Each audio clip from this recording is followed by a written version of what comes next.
Happy Friday, Mayor Dan Pope. Hope you've had a great week. Our council met yesterday morning in a special meeting to consider the first reading of our budget for 2018-2019.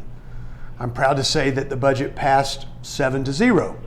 We'll consider it again on the 13th of September. A few highlights of the budget. First, remember that there's a 1 penny tax increase to support the public safety project that we voted on last December. It's the police facilities, it's the 3 substations, the new downtown administrative headquarters, the property warehouse and crime lab, and the renovation for the municipal court. That penny goes just for that, okay? So it goes to support the debt for those facilities. It does not go for operating dollars. So otherwise, we're living within our budget. So highlights of that budget include over $9 million in street maintenance, taking care of what we already have, 10 new police positions, and the associated cars and equipment to go with that. Once again, keeping up with our growth. It includes buying 76 vehicles, and 73 of those we're going to pay cash for.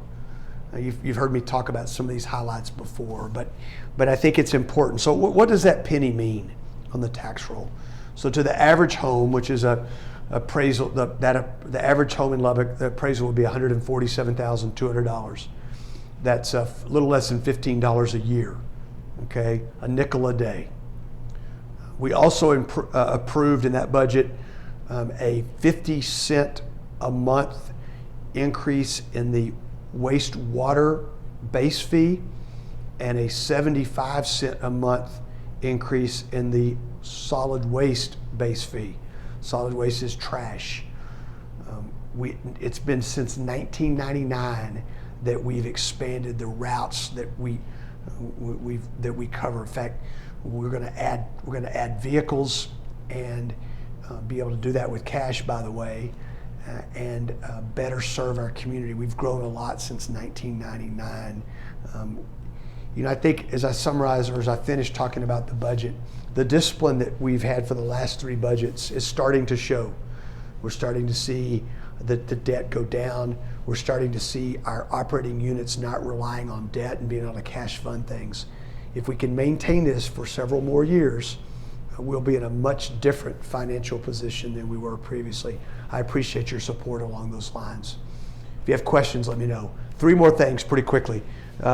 We were ranked this week as the #1 commuter city in Lubbock. My reaction to that was, duh. We know that. We've got the best roads. All you have to do is go to Dallas, Houston, San Antonio, Austin, Fort Worth, but glad to get the notification. Bill Howerton was named Deputy City Manager yesterday. Mr. Howerton that's the #2 position, working right beside Mr. Atkinson. He's worked for the city for over 20 years. He's one of those people that gets a lot done that we really count on. He's a true servant, and he's a guy that I really enjoy working with. I was glad to see that we promoted from within for that job. Finally, you may have seen you may have seen this week, but our firefighters came back from California this week. We had 4 that went out there with a group of Texas firefighters, and this is a picture taken.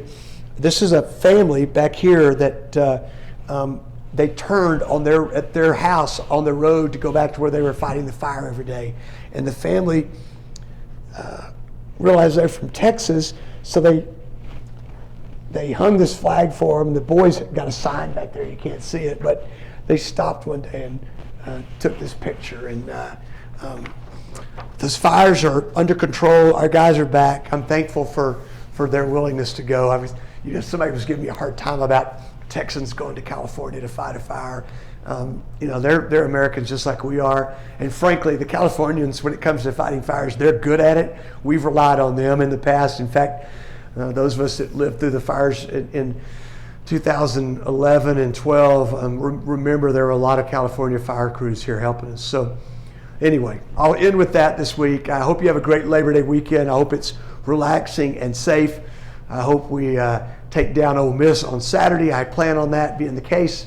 God bless each of you. Thanks for your prayers and your support. We'll talk to you next week.